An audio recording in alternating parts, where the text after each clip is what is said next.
Amid the fire and ashes of Pompeii, humanity saw its reflection, fragile, small, yet steadfast and radiant. The volcano could burn houses, but not the spirit. The ash could bury a city, but not human dignity. Stoic philosophy does not come to comfort, but to awaken. True freedom is not found in avoiding catastrophe, but in remaining calm within it. When we learn to accept impermanence, release fear, and love our fate as it is, we stop being victims of destiny and become companions of the universe. And that is the immortal legacy of Pompeii, the place where humanity discovered that even in destruction, there is light, the light of reason, compassion, and the unwavering strength of the human soul.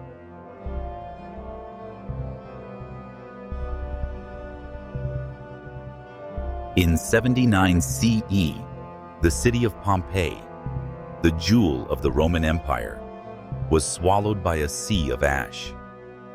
Mount Vesuvius erupted, the heavens burned, and within hours, life was erased. Thousands were turned to stone in their final gestures, some holding their children, some praying, some staring upward at a sky turned crimson. The modern world sees Pompeii as a tragedy, but through the lens of Stoic philosophy, it becomes a mirror reflecting the stark truth of existence. Everything we possess, our monuments, our fame, our feasts, can vanish in an instant. Amid that destruction, one thing alone remains unburied: the attitude of the human spirit toward fate. Marcus Aurelius wrote, "It is not what happens to you that harms you, but how you interpret it." Had he stood in Pompeii, he might have seen the eruption not as nature's wrath, but as the universe's reminder of human fragility. To the Stoics, the cosmos holds no malice. It simply follows its order. Volcanoes erupt, seas rage, earth trembles. These are the breathings of nature, not punishments. When we stop placing ourselves at the center, resentment fades. When we accept that life and death are two beats of the same symphony, we begin to find calm amid chaos. In the ashen faces of Pompeii lies the paradox of life. Only when people lose everything do they discover what cannot be taken: themselves.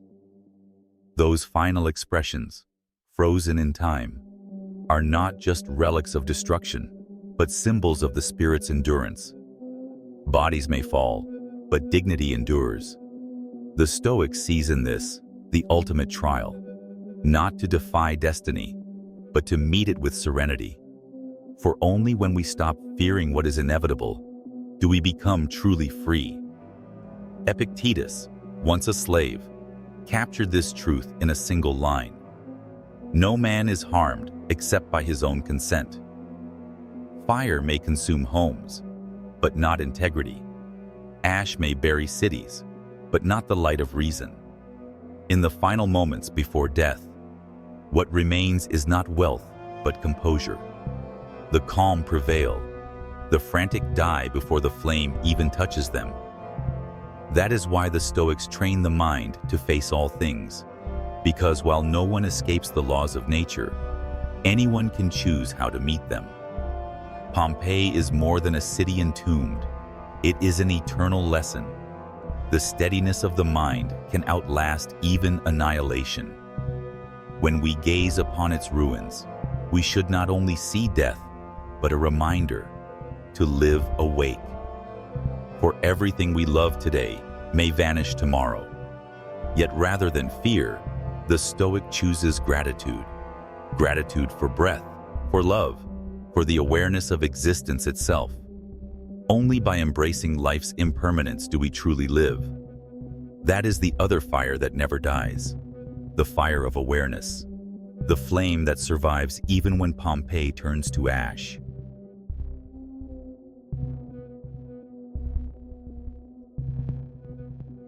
After Mount Vesuvius erupted, a blanket of ash buried Pompeii, entombing a world once thought eternal. Yet from beneath that same ash, thousands of years later, humanity unearthed walls, paintings, and lives frozen in time. Paradoxically, destruction had become the very vessel that preserved life. Perhaps that is the deepest metaphor for Stoic philosophy. Only when everything collapses do we see what truly endures. The Stoics did not run from loss. They walked through it. They did not cling to what could not be held, because they understood that letting go is not surrender, but the highest act of reason. The courage to let the world move as it must, while keeping within the heart what can never be stolen: dignity, compassion, and wisdom. Marcus Aurelius once wrote, "Everything flows like a river. Nothing can be held." He did not write those words in comfort, but in the shadow of war, sickness, and grief. Yet rather than curse his fate, he chose to smile at it. That is the Stoic spirit, not to flee reality, but to open the heart fully to it. They saw in destruction the seed of renewal, in endings the birth of beginnings. Like Pompeii, thought forever lost, yet reborn as a symbol of awakening. In ashes, humanity found gratitude for breath. In darkness, appreciation for light. In loss, a rediscovery of meaning. Epictetus once taught, "If a bird loses its nest, it still knows how to fly. If a man loses everything, he still has his mind." This is the essence of Stoic detachment, a call to free ourselves from the chains of possessions and expectations.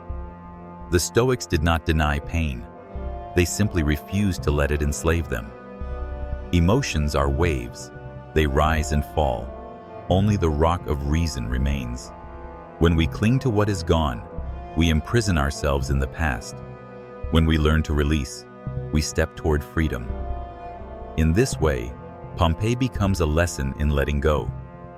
Though the city was buried, the human spirit endured, told, remembered, and inspiring generations long after the dust settled. Seneca wrote, "We only lose when we lose ourselves." Nowhere does that truth shine brighter than in Pompeii. Those people may have lost their bodies, but their courage before fate humbles the world even today. Archaeologists found some still shielding their children, some collapsed at their desks, others praying in peace. They never knew they would become eternal witnesses to a philosophy that would echo for centuries. That courage is not the absence of fear or the conquest of storms, but the calm that remains when the storm arrives. That serenity, to the Stoic, is the highest form of freedom, a freedom no death can take away. From the ashes of Pompeii, humanity unearthed more than ruins. It rediscovered itself. Every time we look upon that city, we see not only history, but a mirror of our own fragile world. Volcanoes are part of nature, but the volcanoes within us, ambition, fear, anger, can erupt just as violently. Stoicism teaches us that no matter how the world collapses outside, peace can endure within. For if the mind stands firm, no fire can consume the soul. Pompeii turned to ash, but its lesson still burns. The flame of will, acceptance, and faith that even in our fragility, we carry something indestructible, the power to rise again from our own ashes.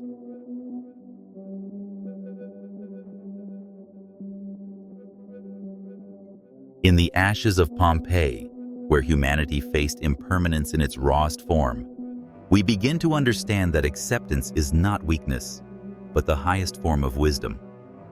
The Stoics looked directly at what could not be changed and smiled, not from indifference, but from understanding that resisting nature only deepens pain. They knew the universe moves according to its own rhythm, at times creative, at times destructive, and both are essential for balance. Acceptance, in Stoic thought, is not submission to fate, but the bravest act of a rational being, the courage to live in harmony with the order of the cosmos. For only when we stop forcing the world to bend to our will can we finally see its beauty, in both light and shadow. Marcus Aurelius once wrote, "Love whatever happens, for that is what nature has chosen for you." He called it amor fati, the love of fate. It is not resignation, but a deep harmony between the human soul and the flow of the universe.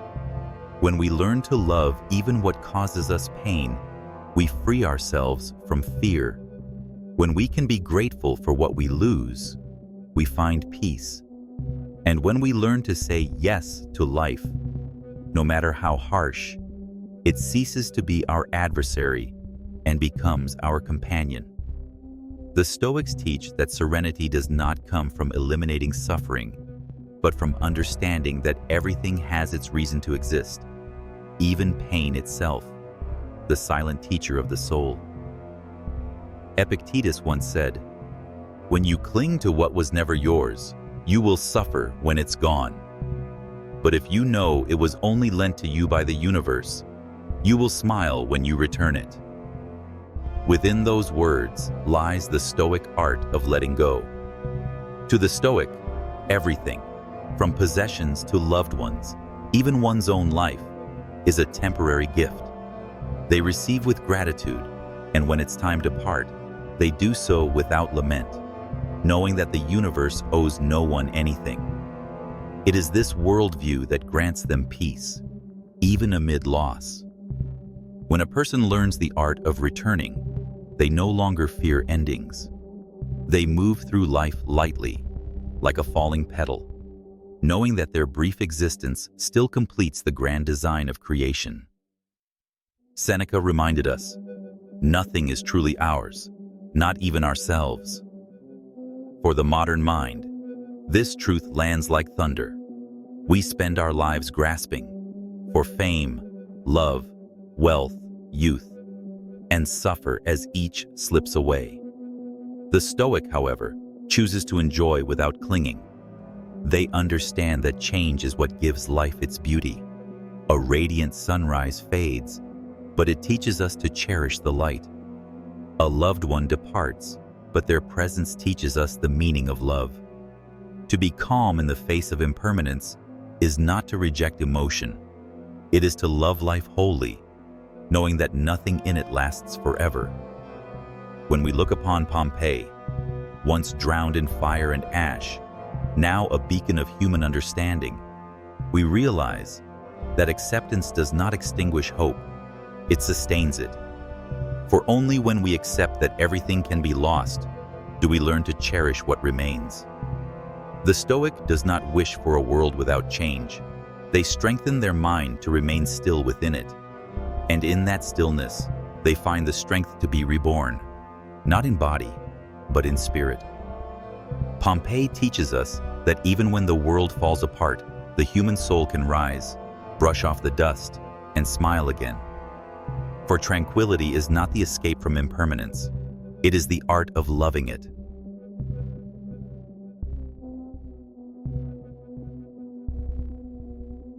When humanity learns to accept without condition, it begins to understand the profound role of reason, the eternal light that never fades amid chaos.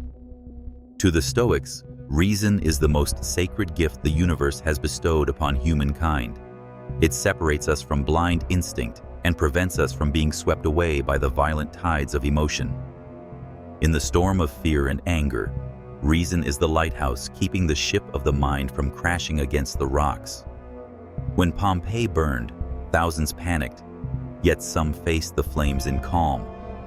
The difference lay not in circumstance, but in mastery of the mind. The Stoics believed that a clear mind could turn even death into an act of dignity. Marcus Aurelius once wrote, "You cannot control what happens, but you can control how you respond." A simple line, yet it captures the essence of spiritual freedom. When the world trembles, one only truly loses when they lose the ability to think clearly. Reason cannot stop a volcano from erupting, but it can help one face the fire with courage instead of despair. The Stoics did not seek to erase emotion. They sought to understand it under the light of reason. When we understand what frightens us, fear loses its power.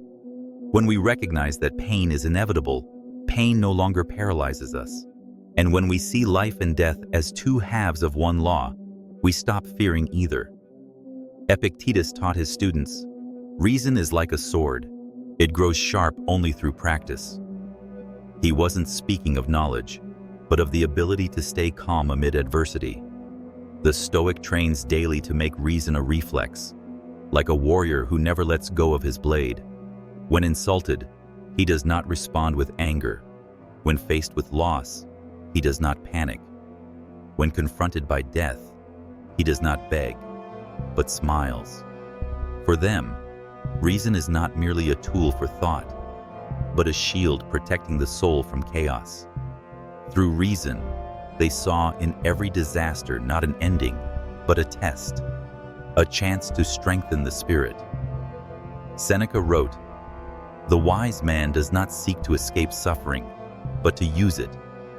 To the Stoic, reason is not for fleeing emotion, but for transforming it.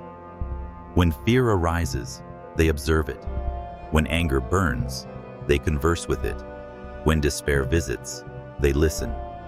In doing so, they turn every emotion into a teacher, every failure into growth. They do not let emotion dictate action. They let action be guided by reason. The strength of a Stoic lies not in muscle or might, but in clarity of mind amid darkness. Reason, to them, is not a flame that burns, but a light that guides. Amid the smoke of Pompeii, as the sky glowed red and the ground trembled, one can imagine a lone figure standing still in the chaos, eyes lifted to the heavens, without regret, without anger. That person knows fate cannot be changed, but the choice to face it calmly is their own. That is the Stoic spirit, the light of reason shining through the longest night of fear. And it is by that light that humanity rises above anxiety to touch true freedom. For freedom is not escaping disaster, it is remaining at peace within it. That is the greatest victory, and the reason Stoicism will never be buried like Pompeii, because it is a flame of the human spirit no force can extinguish.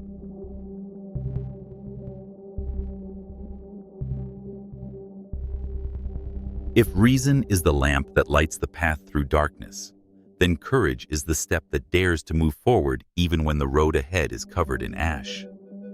The Stoics understood that fear is natural, but surrendering to it is a choice. They did not seek to destroy fear. They learned to walk through it. For courage is not the absence of fear, but the decision to act despite it. In the fiery moments when Pompeii burned, those who did not flee or scream, but instead held their loved ones, prayed, or sat quietly, embodied that spirit, silent yet magnificent. They knew death was coming, yet chose to face it with dignity. That is courage in its purest form, not loud or dramatic, but the proud silence of the soul. Marcus Aurelius once wrote, "Look your fear in the eye. It dissolves when exposed to the light of reason." He believed that most of our fears are born from imagination, not reality. We suffer because we exaggerate what has not yet happened. The Stoic confronts fear by naming it, dissecting it, and seeing it as it truly is. When you face your fear directly, you realize it is smaller than you imagined. Like a child afraid of the dark, once the light is turned on, the shadows disappear. Courage, in Stoic philosophy, is the act of lighting the lamp of reason in the darkest rooms of the mind. And once that light burns, a person is no longer led by panic or instinct, but by wisdom and dignity. Epictetus, once a slave, declared, "There is no enemy more frightening than the fear within." Fear is what makes people bow their heads, betray what is right, or forget who they are. The Stoic trains daily to master that inner beast. They face fear as a warrior faces an opponent, never allowing it to hide in the shadows. They know that by looking into fear, one discovers the truth of the self. When you dare to ask, "Why am I afraid?" you begin to break the chains that have bound you. And when those chains fall away, you are not just free from fear, you are the master of your own life. Seneca advised, "Practice death daily, so that when it comes, you may greet it as an old friend." The Stoic does not flee from death. They see it as a mirror that reflects the value of life. Only by knowing we will die do we truly learn to live. Death does not terrify them. It gives meaning to every breath. When you understand that each day could be your last, you speak love sooner, forgive faster, and live more completely. Courage in the face of death is not defiance. It is acceptance. Death, like dawn after night, is part of nature's rhythm. Like ash nurturing new seeds, it renews life. This belief allows the Stoic to leave the world calmly, knowing that what endures is not how long we lived, but how truly we did. To the Stoics, courage is not the strength of the sword, but the steadiness of the soul amid chaos. Victory is not in defeating others, but in conquering one's own weakness.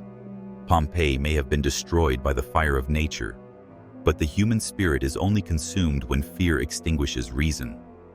That is why the Stoics learned to ignite another fire, the fire of courage, of self-mastery, of serenity that transcends all threat. It is not a raging flame, but a quiet, enduring one, a light that has guided the human soul for millennia. That fire is the living proof of Stoicism's legacy. Though volcanoes can destroy cities, courage can save civilizations.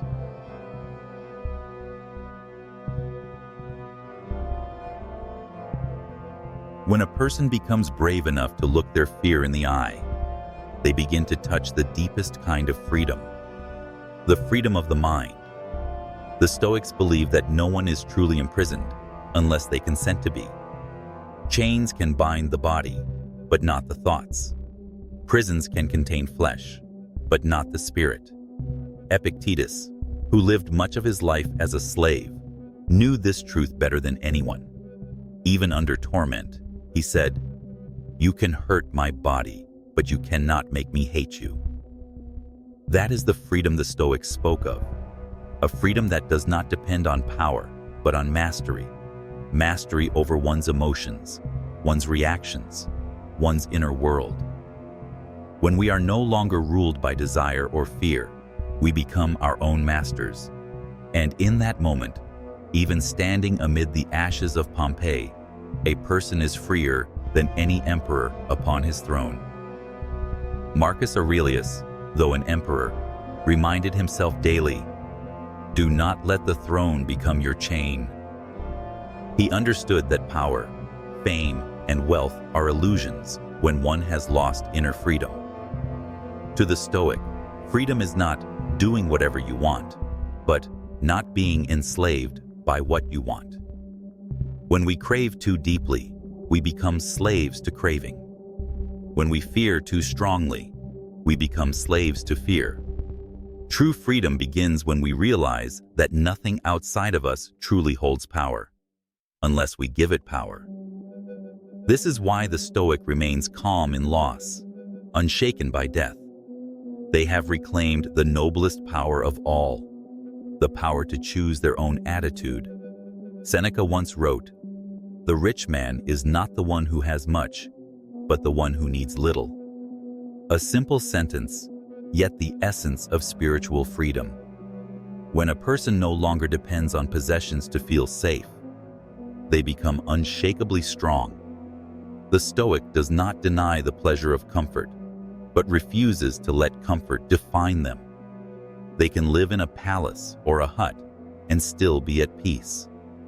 They can dine in luxury or sip plain water and still feel gratitude. Their freedom flows from simplicity, not the simplicity of circumstance, but of soul. When unnecessary desires fall away, the spirit grows light, soaring like a bird through storms without being weighed down by the earth. Epictetus once asked his students, "If someone makes you angry, who controls you, you or them?" The question silenced generations. For in the moment we lose our temper, we hand someone else the keys to our mind. The Stoic trains daily never to lose those keys. They learn to pause before reacting, to observe rather than be consumed. When insulted, they ask, "Does this truly harm me?" And they find that most wounds are illusions.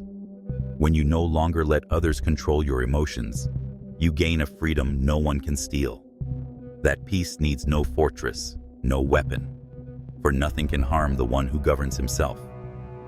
Pompeii, in all its destruction, stands as a paradox of freedom. Though bodies were buried, the human spirit endures. Those stone figures are not mere relics of death. They are monuments to the power of the mind, which nothing can annihilate. The Stoic looks upon Pompeii not with pity, but reverence. They see in it the image of inner freedom, silence amid chaos, steadfastness amid ruin, serenity amid apocalypse. When we no longer fear loss, we begin to live. When we are no longer ruled by desire, we begin to be free. And when we keep reason alight within darkness, we become our own flame. That is eternal freedom. Freedom that no ash can bury, for it burns quietly in every soul that dares to illuminate itself.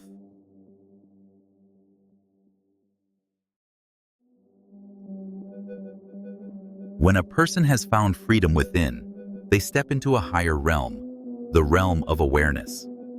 The Stoics did not live merely to endure or to master emotion. They lived to see clearly. They believed that a lucid mind can observe without judgment, listen without reacting, and exist without attachment. Marcus Aurelius once wrote, "If you can see the world as it truly is, not as you wish it to be, you will never suffer." Awareness is not detachment. It is the ability to perceive the true nature of all things, to see life within death, order within chaos, and light even in the ashes of Pompeii. When we view the world through the eyes of reason, disaster no longer appears as punishment, but as the universe fulfilling its natural course. Epictetus called this the art of still seeing. He taught that most human suffering does not come from what happens, but from how we interpret it. The Stoic trains daily to look without labeling, to stop dividing the world into good and bad, fortunate and unfortunate. Everything, they say, is simply happening. When judgment is removed, the world expands and the mind grows lighter. A storm is no longer a nuisance, but an expression of nature. An insult is no longer an attack, but just sound passing through air. And in that clarity, one begins to experience absolute freedom, a peace untouched by anything external. Seneca compared the awakened mind to a still lake. Only when the water is calm can it reflect the sky. The Stoic learns to quiet the inner waves, not by escaping life, but by being fully in it while remaining still inside. They observe emotions like a river's current, knowing it flows, but not being swept away. When anger rises, they notice, "I am angry," and let it flow past. When fear emerges, they acknowledge, "I am afraid," and let it dissolve. They do not force themselves to be unshakable. They simply refuse to drown. And in that awareness, they discover something profound. The mind's natural state is already peaceful. We have only forgotten how to return to it. Marcus Aurelius described awareness as the art of living this moment as though it were eternal. The Stoics do not dwell on the past or worry about the future because they know that only the present truly exists. They treat each breath, each glimmer of light, each heartbeat as a miracle. Awareness does not distance them from life, it deepens their love for it. For in every flower and every storm, they see the same pulse, the same living rhythm of the cosmos. They no longer seek to control, they simply are. And in that presence, all fear, struggle, and craving fade away, leaving only pure serenity, a peace that asks for nothing. Pompeii, through the Stoic lens, is not merely a symbol of destruction, but a lesson in awareness. The city froze forever in a single instant, a moment where every human gesture, whether in terror or in peace, was preserved in eternity. Perhaps in that stillness, Pompeii reached what the Stoics sought, the suspension of time within consciousness. For when one is truly awake, time stops, and only existence remains. No pain, no loss, only being. The Stoics saw in this the ultimate truth. Peace is not a place, but a state of mind, where one can look upon both life and death with the same steady gaze and smile at them both.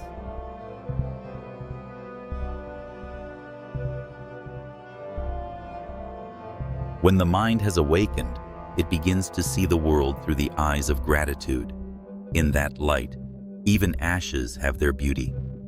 Beneath Pompeii's blanket of deathly dust lie walls, mosaics, and footprints, silent witnesses to a civilization that once breathed, loved, and dreamed. The Stoic would not look upon it with sorrow, but with thankfulness, for it reminds us that life, though fragile, is still a miracle. Marcus Aurelius once wrote, "When you rise in the morning, remember, you are alive. You can see, you can think, you can love. That alone is a gift." To the Stoic, each day lived is not a given, but a grace. Only through gratitude does one learn to live amid impermanence without fear. Epictetus said, "Do not ask why something was taken from you. Be grateful that you once had it." His words echo like wind through the ruins of Pompeii, where brilliance has turned to stone and yet still speaks. In that loss, humanity found an eternal lesson: to treasure every fleeting moment. The Stoic does not seek joy in perfection, but in recognizing beauty amid imperfection. They know that a flower is beautiful because it will fade, a day is precious because it will end, and a life is meaningful precisely because it is finite. With gratitude, we cease mourning what is past and begin cherishing what remains. For in gratitude, impermanence ceases to be a threat. It becomes the soft melody of life itself. Seneca wrote, "We cannot add days to life, but we can add life to our days." This is gratitude in action. The Stoic does not wait for loss to teach appreciation. They live with the awareness that everything around them is sacred. They thank the rain for nourishing the earth, the pain for building endurance, the enemy for teaching compassion. Gratitude for them is not spoken, but lived. It lightens the heart, deepens understanding, and sharpens clarity. In Stoic thought, gratitude is not a fleeting feeling, but the foundation of wisdom. For only the grateful can see the world as it truly is, not as they wish it to be. Marcus Aurelius reminded, "Even fire, while consuming, still gives light." Pompeii burned, yet from its flames, humanity found illumination. Millennia later, as people walk the stony streets once buried in ash, they can still sense the faint warmth of life that was.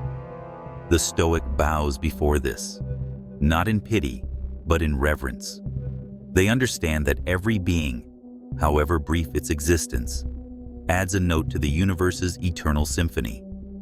And we, though only a single tone in that song, can still play our part with gratitude for the privilege of being, of belonging to this vast miracle. In its deepest meaning, Pompeii is not a story of endings, but a meditation on gratitude for existence itself. From ruin, we learn to love life more deeply. From ash, we learn to treasure breath. From silence, we learn to listen to the present. The Stoic knows that gratitude not only softens the fear of impermanence, it awakens a new strength, the strength of humility and simple joy. For only a heart that says thank you for every moment truly understands how sacred life is. And in that instant, standing amid the ruins of Pompeii, one no longer sees an ending, but life itself, smiling gently through the ash.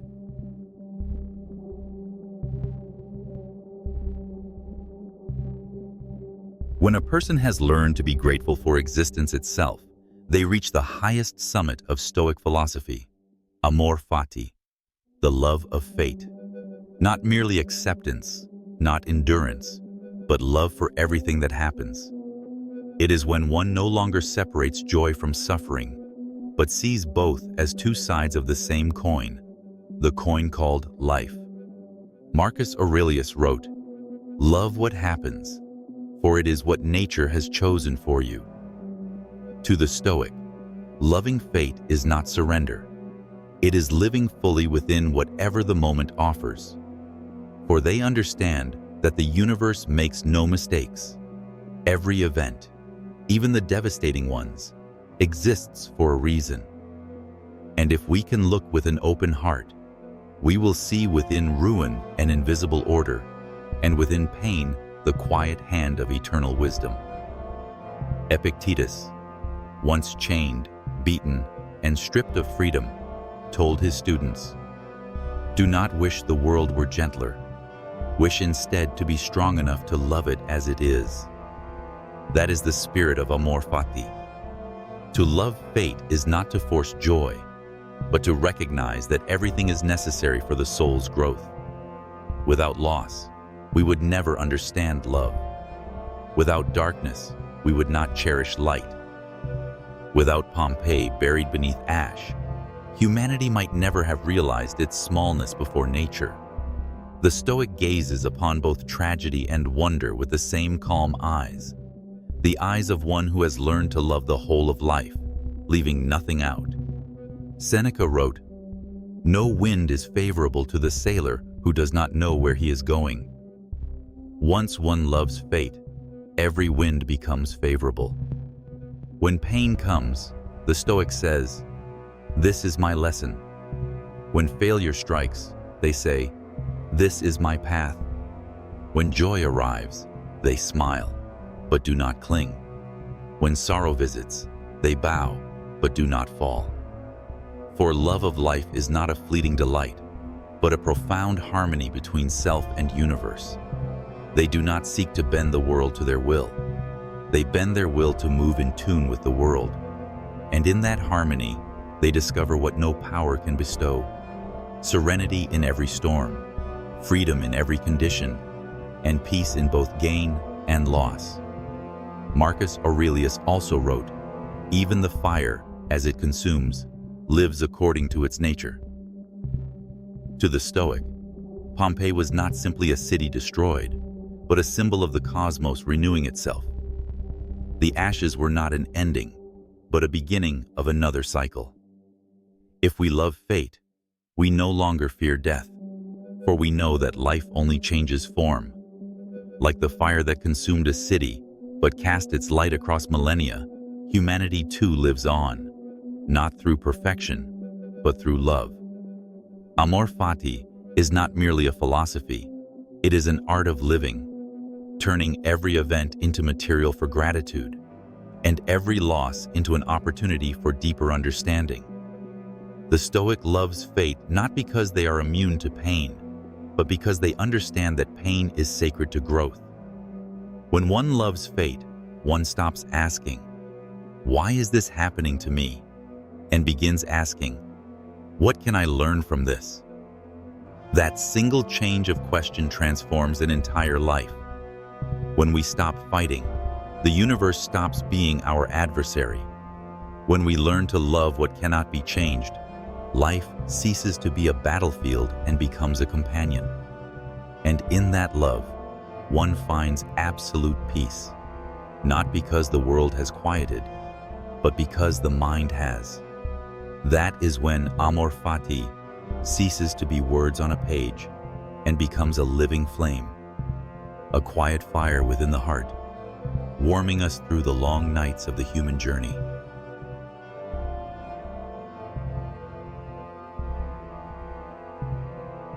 From love of fate, amor fati, arises a deeper understanding. Within every ending lies the seed of rebirth. Pompeii, seemingly buried forever, became a symbol of the immortality of the human spirit.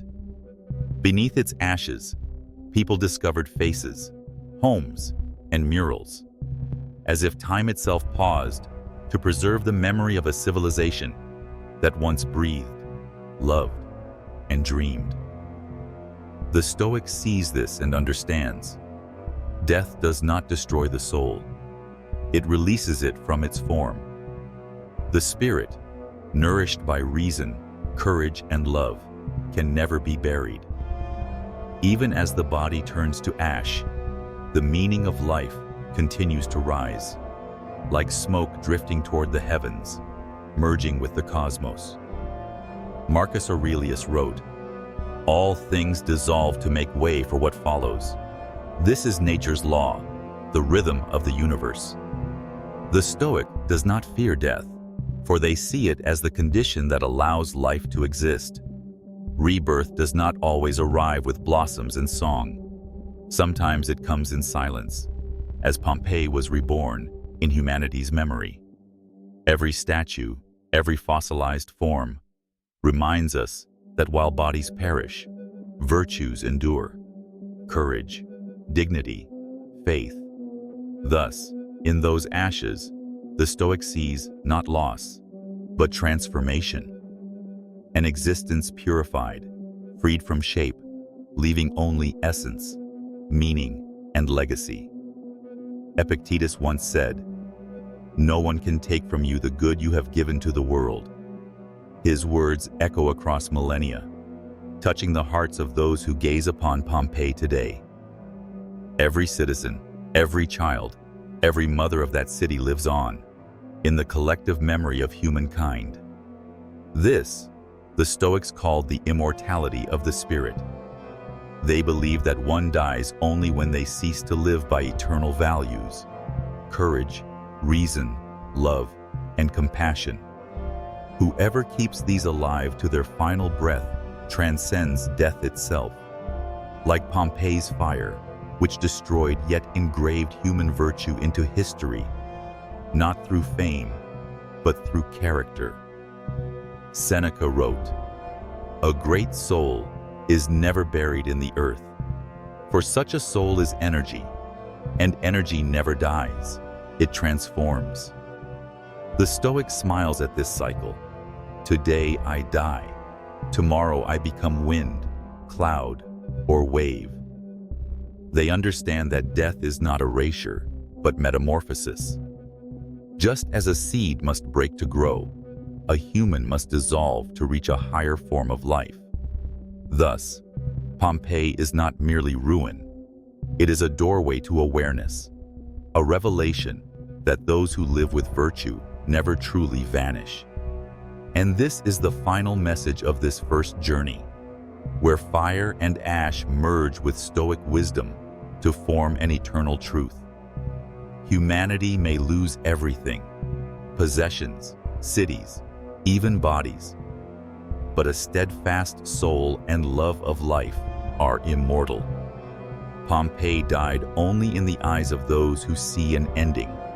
To the Stoic, it still lives, in gratitude, in lessons of acceptance, in the light of reason, and in the flame that will never be extinguished, the spirit of humankind.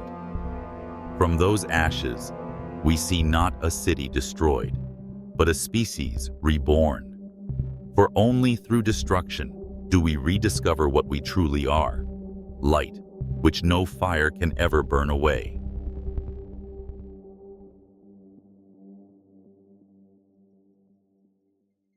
As the last plume of Pompeii's smoke dissolved into the sky, what remained was not just ruin, but a reminder of impermanence. From the mightiest empire to the humblest home, from towering statues to human footprints, all are carried away by time. The Stoic knows this truth better than anyone. The world moves by the law of change. Nothing endures forever, except change itself. Marcus Aurelius once wrote in Meditations, "Look upon the empires that once ruled the world, and see how they have vanished like dust. Nothing is eternal, but the soul that learns from dissolution." Standing before Pompeii, one does not merely witness the fall of a city, but the shadow of every civilization that once believed itself immortal, only to turn to ash. Epictetus taught, "It is not the world that betrays man, but man who betrays the world when he believes things will always remain the same." That line defines the Stoic view of impermanence. People suffer not because they lose, but because they forget that loss is natural. Every empire, Rome, Babylon, Egypt, once believed it would last forever, until the winds of time swept through and left behind only ruins. The Stoic does not mourn the past. They bow before the rhythm of the cosmos. They know impermanence is not the enemy, but the pulse that keeps life alive. Without death, there would be no new life. Without collapse, no creation. Without endings, no beginnings. And so, they learn to love decay itself as an essential part of beauty. Seneca once wrote, "What passes away does not vanish, it merely changes form." The Stoic sees the world through the eyes of acceptance. In every rainfall, every autumn leaf, every crack in the stone, they see a lesson in the cycle of existence. Pompeii fell, yet its meaning was born through its very destruction. Like a flower that blooms most brilliantly before it fades, civilizations too reach their height before they dissolve. Impermanence, to the Stoic, is not a tragedy, but proof of life's vitality. And those who grasp this truth cease fearing loss. Instead, they cherish each moment because they understand that everything is precious precisely because it will pass. Marcus Aurelius once sat in the palace of the greatest empire of his time, yet his mind rested in the stillness of acceptance. He wrote, "Those who died a century ago, 1,000 years ago, who were they? And those who come after us, who will they be? Only dust. But what remains is how we have lived." His words echo among Pompeii's ruins like a prophecy. The mighty Roman Empire that once ruled the known world now exists only in stone pillars and faint inscriptions. Yet the spirit of those who lived, loved, suffered, and understood the value of life endures. For it is not empires, but the human spirit that writes true history. Pompeii, in the end, is not a symbol of death, but a testament to life transcending form. It reminds us that all glory fades, but the awakened soul endures. The Stoic does not build empires from stone, but from will. They do not seek immortality in fame, but in living rightly. They understand that the world belongs to no one. It is but a moment in the endless current of time. And so, they live simply, calmly, without clinging. They do not fight impermanence. They walk with it, as with a faithful companion. For only by accepting that all things will pass can one truly learn to live fully in the only moment that ever exists, the present, where the immortality of the spirit quietly resides.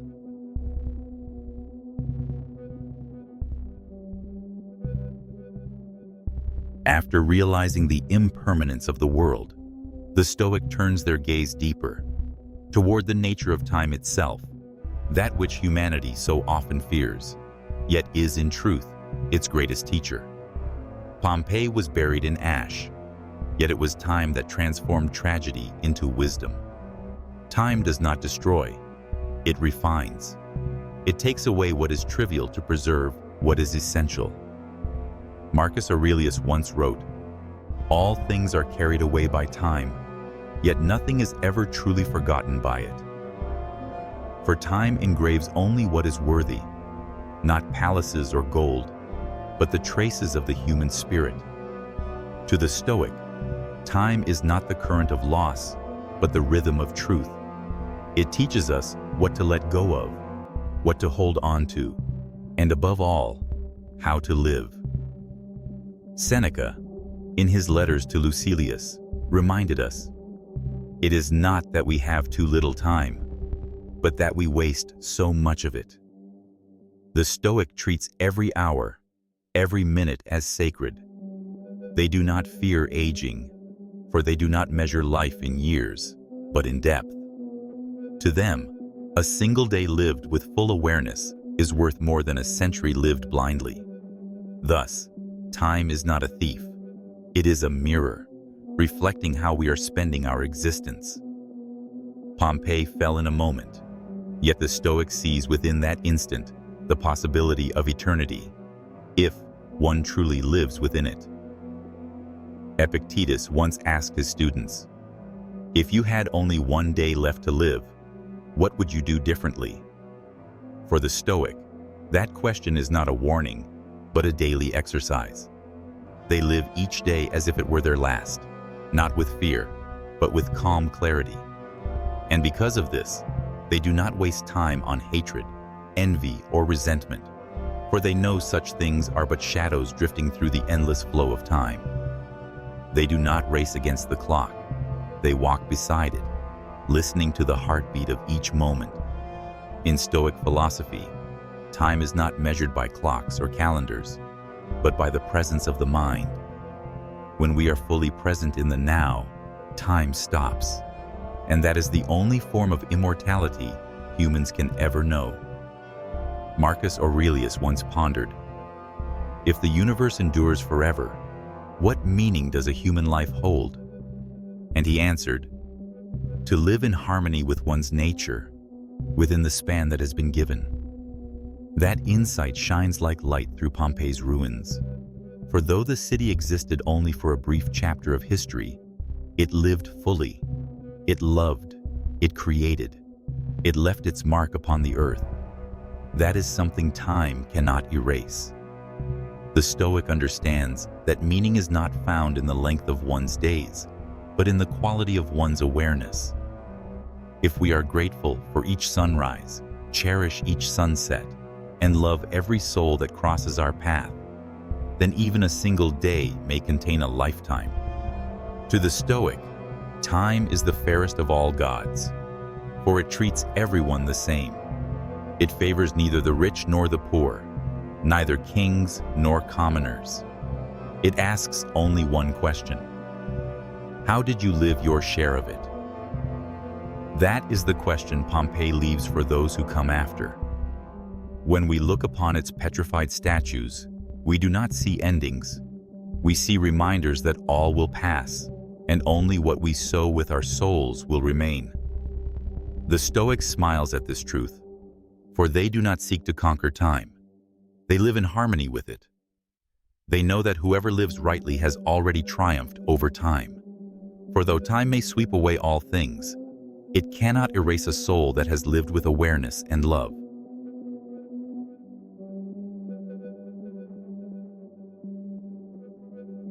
Once the Stoic understands the meaning of time, they awaken to a deeper truth.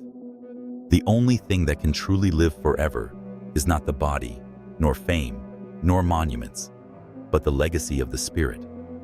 Time can sweep away all that is visible, yet it is powerless before an idea, a virtuous act, or a luminous soul. Pompeii has vanished, yet the values it evokes, of life, of beauty, of human courage, endure. The Stoic believes that every act of kindness, every moment of clarity, every choice to live with compassion rather than selfishness is a small stone laid in the eternal temple of humanity. In the end, true legacy is not what we leave to the world, but what we leave within others. Seneca once said, "Live as though you are writing a book that future generations will read." For the Stoic, each day is a page, each decision a sentence, and the whole life a message. They do not seek fame, knowing it fades.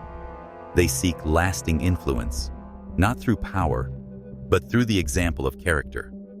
Marcus Aurelius, though emperor, wrote only for himself, not for the world. Yet his reflections on kindness, self-discipline, and living by reason became a beacon for millions. That is the strength of spiritual legacy. It does not need inheritance of blood or wealth, for it spreads through inspiration, through light. Epictetus taught his students, "If you cannot leave behind gold, leave behind a way of living." Once a slave with nothing to his name, he gave the world his philosophy, and thus became immortal. His legacy was not material, but liberating. He taught others how to be free. The Stoic sees every soul as a lamp, and their task is to light it in others, then depart in peace. In this sense, legacy is not lofty teaching, but simple goodness, kind words, honest actions, and a heart that refuses to lose faith in humanity.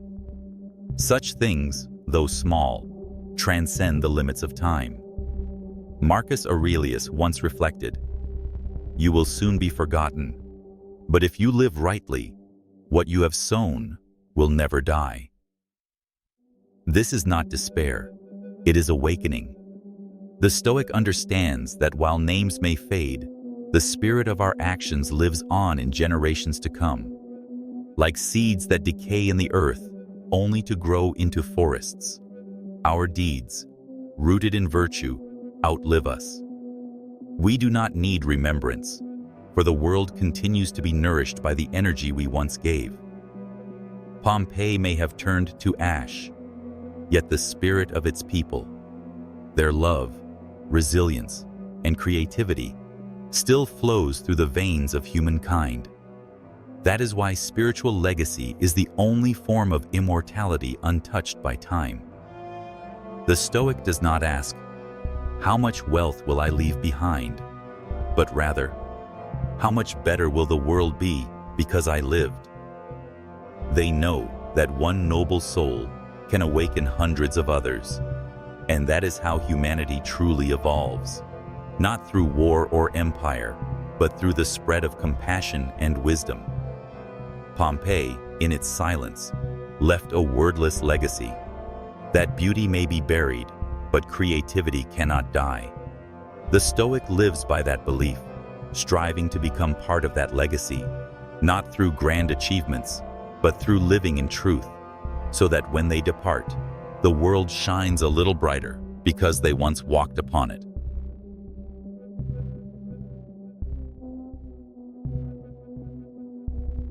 When one understands that spiritual legacy is the only thing that endures, a deeper truth unfolds. No one is ever truly alone on this journey. Every soul, every breath, every thought is part of the same cosmic whole. Marcus Aurelius once wrote, "We are born to work together, like hands and feet. To turn away from one another is to rebel against nature." The Stoics saw humanity as a living organism, each person a cell, a heartbeat, a breath. When one part suffers, the whole feels pain. When one part heals, the whole renews. Pompeii, with its thousands of lives lost, is not just the story of a city, but of all of us. For in its tragedy, humanity discovered compassion, solidarity, and the meaning of coexistence. Epictetus taught, "You cannot be happy if the world is unhappy, for you are part of it." That is the human spirit within Stoic philosophy. They did not see mankind through divisions, rich or poor, free or enslaved, east or west. but as different expressions of one universal soul. When Pompeii fell, people from across the world came together to rescue, to uncover, to preserve, not for profit, but out of reverence for life itself. It is proof that, though time divides and language separates, humanity is bound by an invisible thread, compassion. The Stoic believes that this connection is the truest sign of immortality. For as long as empathy exists, the world still has hope. Seneca wrote, "Man is part of a community greater than himself. Live as a citizen of the universe." For the Stoic, this idea of being a citizen of the cosmos was not a metaphor, but a lived awareness. They believed every act, no matter how small, ripples through the whole. When we do good, the world grows brighter. When we sow hatred, the darkness deepens. Therefore, they lived with a sense of shared responsibility, not self-interest. They understood that happiness cannot exist apart from others, just as a flame cannot burn alone. Pompeii may have fallen, but humanity's collective effort to restore it transformed the site into a symbol, a monument to shared memory, gratitude, and the truth that we live most fully when we live for one another. Marcus Aurelius reflected, "If my soul is a spark, then the universe is the great flame. I am not apart from it. I belong to it." The Stoics looked upon the stars and saw unity among all beings. They did not believe in borders, only resonance. Each act of goodness adds light to the universe. Each act of cruelty dims it. Thus, they lived with the awareness that every action echoes beyond the self. Pompeii, in its silence, mirrors that resonance. Every voice, every tear, every story blending into the great symphony of humanity. The Stoic knows that the greatest legacy one can leave is not temples or treatises, but the connection of soul to soul. When we open our hearts, when we understand, when we forgive, we contribute to that legacy. Pompeii, within its ashes, no longer belongs to the past. It belongs to all humanity, for it holds love, pain, fear, and courage, the essence of what it means to be human. The Stoic does not seek immortality and fame, but in the continuity of compassion. For when one person lights the flame within another, that fire never dies. And when all of humanity shares that light, we cease to be solitary beings. We become the soul of the universe itself, living together, dying together, and being reborn within one another.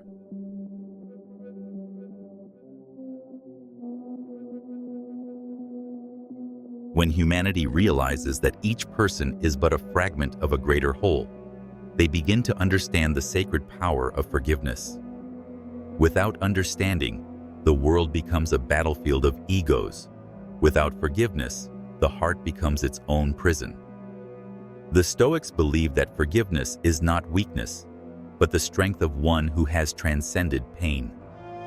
Marcus Aurelius once wrote, "When others do wrong, they do not know they are wrong. If you understand this, you cannot be angry at them. You can only feel compassion."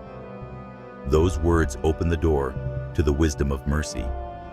Only when we truly grasp the nature of humankind, that everyone is fragile, fearful, and flawed, can we learn to release anger and open our hearts to love. Epictetus taught, "The one who insults you cannot harm you unless you allow it." Forgiveness, in Stoic philosophy, does not mean forgetting or excusing wrongdoing, but freeing oneself from the chains of resentment. To cling to anger is to burn in a fire lit by another. The Stoic extinguishes that fire with reason and compassion. They do not need to prove themselves right or seek revenge, for they know each person acts according to their understanding. To forgive is an act of freedom, a declaration that one's soul is no longer ruled by emotion or pride. Amid the ruins of Pompeii, If one looks closely, life still blooms from the ashes. Likewise, only through forgiveness can the human heart begin to grow again. Seneca wrote, "No one becomes noble through revenge. Only through understanding and forgiveness does one become truly strong." This is the strength of those who rise above instinct to reach wisdom. The Stoics saw compassion as the highest expression of reason, for only a peaceful mind can perceive others as they truly are. They drew no line between friend and enemy, understanding that both are mirrors reflecting one another within the universe. To hate another is merely to hate an unhealed part of oneself. Thus, they practiced forgiveness as an inward journey, a process of healing the self through understanding the world. Marcus Aurelius once mused, "When someone harms you, remember, they too are suffering, and that pain blinds them." The Stoic does not see enemies, only the lost. They respond to hatred with humanity, knowing that only kindness can end the cycle of violence. For them, forgiveness is not an outward gesture, but an inner transformation. A forgiving soul is no longer imprisoned by the past. It becomes light as ash, clear as wind. In that state, one no longer fears or hates. One only feels compassion for those trapped in ignorance, for oneself in moments of weakness, and for all humanity searching for light in the long night. Pompeii, seen through the eyes of forgiveness, is no longer a curse, but nature's absolution, a reminder of humility. Nature does not hate, it teaches. And if humanity could forgive as nature does, it would see that no sin is beyond redemption, no wound beyond healing. The Stoics believed compassion was not softness, but the power to remain human amid life's storms. For when we forgive, we do not only save others, we save ourselves. In that moment, we cease to be victims of fate and become creators of peace, the most precious legacy one soul can leave for another.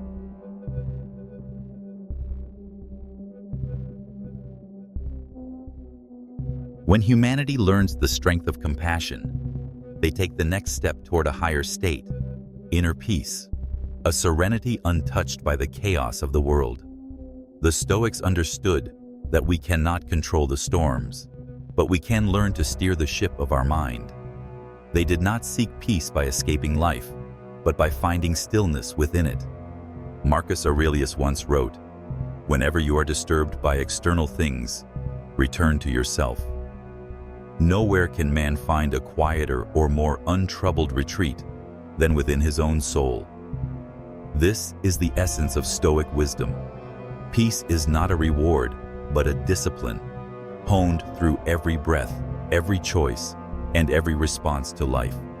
Epictetus taught, "It's not things themselves that disturb us, but our judgments about them." This insight is the key that unlocks tranquility. When one realizes that the world cannot be controlled, they stop wasting energy on what lies beyond their grasp: weather, war, the words of others, or inevitable loss. Instead, they turn inward, mastering their thoughts, emotions, and reactions. The Stoics believed the mind is the strongest fortress. Only when we open the gate can the world invade. Thus, inner peace is not about silencing the storm, but about standing calmly within it.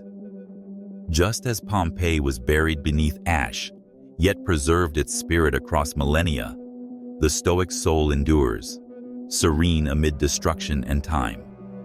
Seneca wrote, "The peaceful person is not one without troubles, but one who is not conquered by them." True peace is not the absence of noise, but clarity amid it. The Stoic does not dream of a painless life. They dream of a mind strong enough to face pain without losing dignity. They do not avoid the waves, for they have become the ocean, vast, deep, embracing all. When we accept that the world will always change, that people will always err, that loss is inevitable, we cease resisting. In that acceptance, peace is found, not granted by others, nor taken away by fate, but born within. Marcus Aurelius reminded himself, "Do not seek peace in fame, wealth, or praise. They are fleeting. Seek it within, where you can stand still as the world changes." The Stoics taught that serenity arises when we discern what we can control and what we cannot. When we release what is beyond reach and tend to what is within, our words, actions, thoughts, we become masters of our own existence. Inner peace requires no perfect conditions, only perfect understanding. And when the mind is trained like a warrior, fearless, unreactive, it stands firm as stone in the river of impermanence. Pompeii, through the Stoic lens, is a perfect metaphor for inner peace. Amid the collapse of the material world, there were those who met death calmly, as though already one with the cosmos. They knew that death is not destruction but transformation, and that the stillest part of the soul cannot be extinguished. Like them, we too can learn that peace is not found when the world stops moving, but when we cease to be moved by it. The Stoics taught that when we find stillness within ourselves, every storm becomes only a passing breeze. For true peace is not born from control, but from surrender. Not surrendering to despair, but releasing the burdens of fear, anger, and illusion, so that the mind may return to its purest state, still, clear, and free.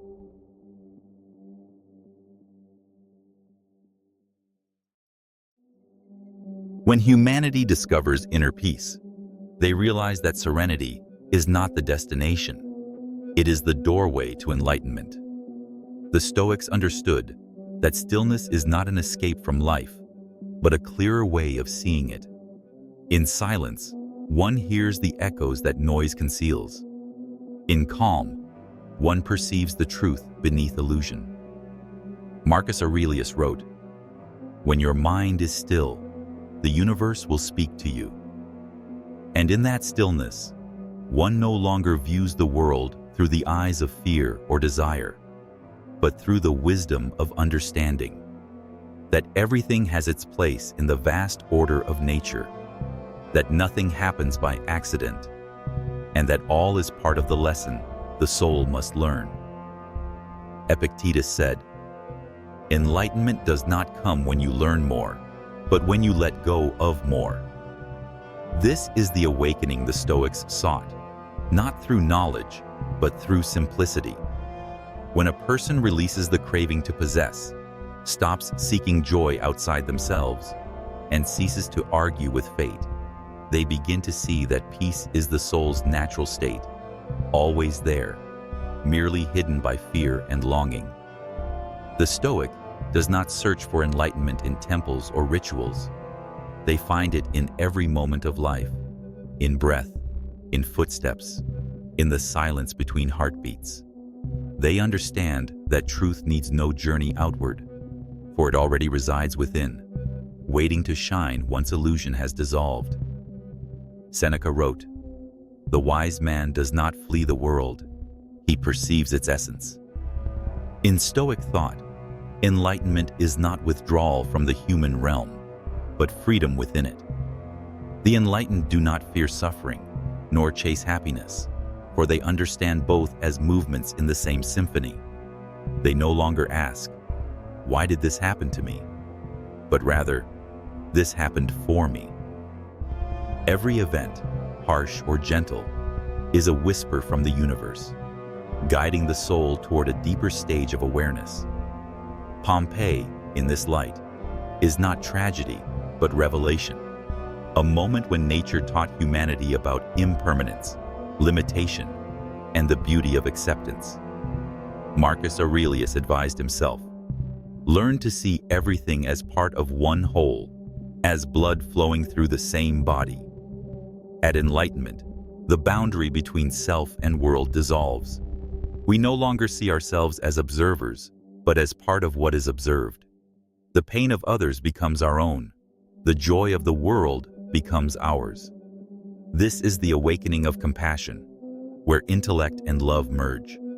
The Stoics did not see enlightenment as mystical ecstasy, but as reason purified, love without possession, and a soul at home within itself. Pompeii, seen through enlightened eyes, is no longer ruins. It is the mirror of the cosmic soul. In every crack of stone, in every fossilized form, lies the story of rebirth, the eternal journey of humankind, seeking itself through the ages. The Stoics believe that enlightenment does not come from avoiding suffering, but from seeing through it to the light beyond. When we no longer fear, resist, or try to change what cannot be changed, we become part of the eternal order. And in that moment, the soul is free, not because it ascends to the heavens, but because it has come home, where peace and awareness are one, where man no longer asks for the meaning of life, because he is the meaning.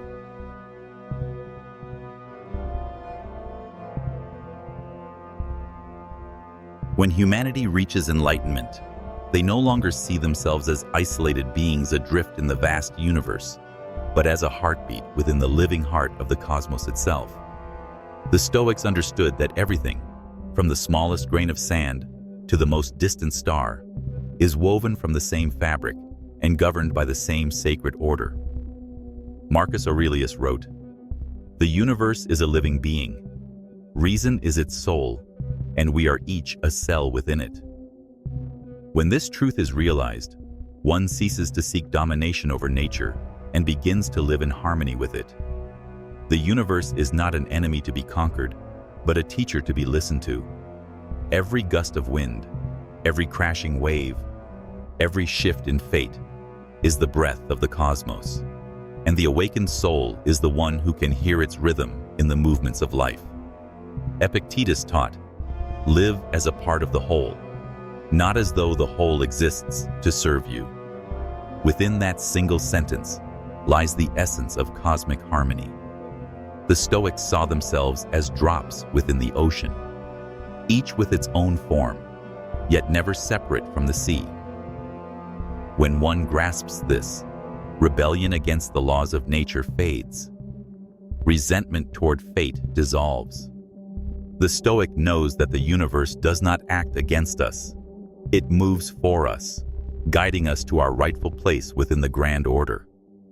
Every hardship, every loss, is part of a balance that only reason can perceive when the mind is still.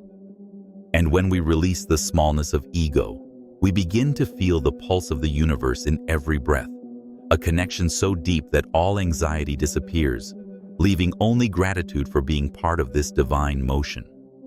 Seneca wrote, "He who lives in harmony with nature lives in harmony with himself. For nature regrets nothing, fears nothing, judges nothing. It simply is." The Stoics learned from it how to live, aligned with nature, aligned with one's essence. When rain falls, they do not curse the sky. When the sun burns, they do not complain. When loss arrives, they do not call it tragedy. When fortune smiles, they do not call it grace. They simply say, "Things unfold as they must." In this awareness, they flow with the current of existence, without resistance, fear, or expectation, fully present, fully accepting. This is the state of perfect harmony, where the human and the cosmic are no longer two, but one reality becoming aware of itself. Marcus Aurelius reflected, "The universe is not outside you, it is within you." When your mind is at peace, the universe is at peace. The Stoics saw the cosmic order not only in the stars, but in the soul. When the mind is chaotic, the world seems to crumble. When the mind is calm, all becomes whole again. Harmony with the universe is not magic, it is resonance. When we live with reason, we vibrate in tune with the cosmos. When we live by impulse, We fall out of rhythm and suffer. And once we realize that we are not apart from the heartbeat of existence, but of it, we no longer chase perfection outside ourselves. For we see that all has always been perfect, waiting only for us to be still enough to notice. Pompeii, through the Stoic eye, stands as a living symbol of this harmony. That city did not die. It merely returned to the earth, to minerals, to dust, to the endless cycles of nature. Life did not vanish. It changed its form. So too with humanity. We do not disappear when our bodies decay.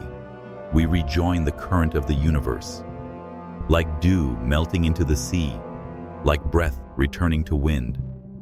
The highest harmony is the acceptance that there is no us and universe, only one, endlessly moving. The Stoic does not seek immortality, for they know, in the moment they merge with the whole, they are already eternal. And in that dissolution, the soul no longer fears, for it has returned to the primordial rhythm of existence, where all is one and all is loved.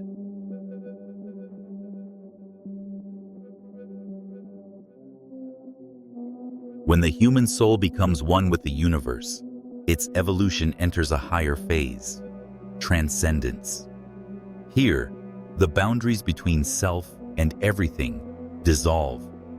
There is no longer subject or object, only a single, pure stream of awareness, where the soul comprehends the ultimate meaning of existence. Marcus Aurelius wrote, "Everything in the universe is interwoven, like threads in a tapestry. When you see one thread, you see the whole." Transcendence begins when one ceases to look at fragments and instead perceives the totality. At that moment, one realizes that every event, joy or tragedy, birth or death, creation or destruction, is the expression of one cosmic will. Through this lens, Pompeii is not a lost city, but the rebirth of the cosmic soul, part of an eternal cycle where death and life intertwine in a sacred dance. Epictetus taught, "You are a spark of the divine sun, never lost, only sent forth for a while into form." When one understands this, death no longer inspires fear, for the soul is not confined by flesh. Transcendence is not escaping the world, but seeing it through the eyes of the cosmos. The Stoic does not seek heaven elsewhere, for they understand that heaven is here, in every breath, every grain of dust, every glimmer of light reflecting off the ashes of Pompeii. When they act, they do not do so for reward, but because they are participants in the flow of the universal order, living as the universe lives, loving as the universe loves.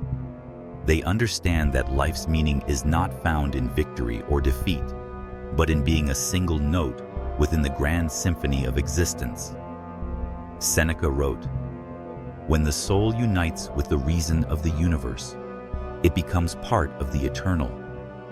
It is the moment when one no longer searches for God outside, because they have found divinity within, in reason, in compassion, in the stillness beyond all change. The Stoics believed that when human reason aligns with the universal reason, logos, one reaches the highest wisdom, the perfect order. In this state, there is no longer "I want" or "I fear," only "I understand." Understanding that all things are necessary, that nothing is truly lost, that the self itself is the universe awakening to itself. The soul thus attains absolute freedom, unbound by time, unshaped by form, flowing within the infinite breath of the cosmos as it unfolds moment by moment. Marcus Aurelius reflected, "I shall dissolve, but I shall not perish. I shall return to that which gave me birth, like a drop returning to the ocean." Transcendence is accepting dissolution into the whole, without fear of being forgotten. For in the instant we dissolve, we become everything. The Stoics saw this truth in the fire of Pompeii, a flame that seemed to destroy, yet merely returned all things to their origin. They no longer viewed the universe with fear, but with reverence, for they understood that in every star's explosion, every human breath, every tear and smile, there is the same energy, the same life. And when the soul recognizes this, it no longer asks, why, but softly whispers, thank you.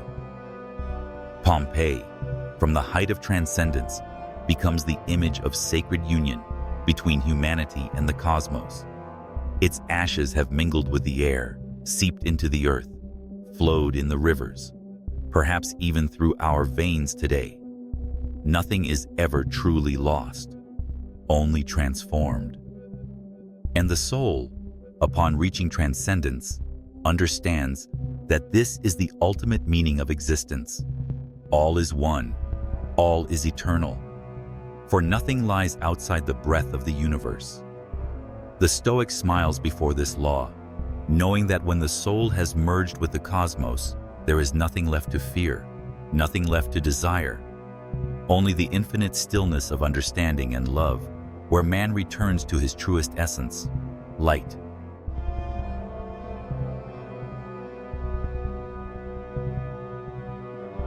Amid the fire and ashes of Pompeii, between nature's roar and the silence of petrified forms, humanity discovered something miraculous. Death cannot destroy the spirit, and dust cannot conceal the light of the soul. What once seemed like an ending was, in truth, the beginning of another journey, the journey of awareness, of rebirth. The Stoics understood that Pompeii was not merely a buried city, but a mirror reflecting all of humankind. In that mirror, we see the fragility of flesh, yet also the steadfastness of spirit. We see the flames of destruction, yet also the light that guides understanding.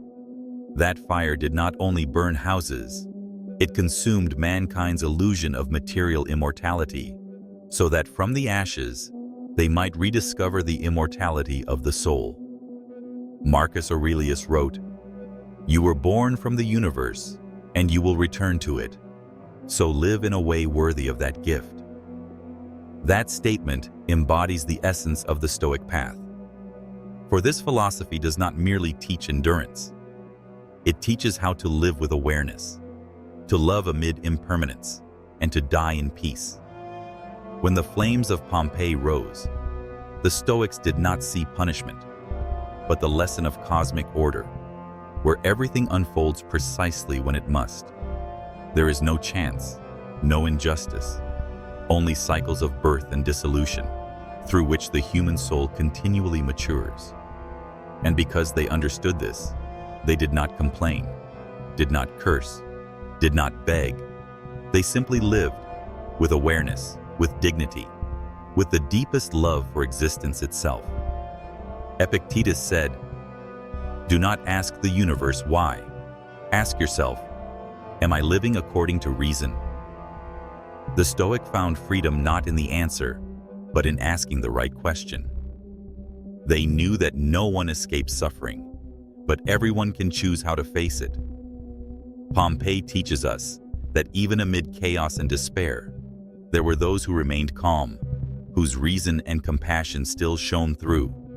These people, nameless, statueless, are the true embodiment of Stoicism, living fully through duty, accepting what cannot be changed, and leaving behind not noise, but the quiet strength of an awakened soul. And in that silence, humanity hears the echo of eternity.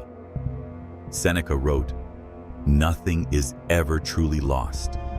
It only changes form." Indeed, Pompeii did not vanish. It transformed into a symbol of endurance, of the mind's power, of the bond between man and the cosmos.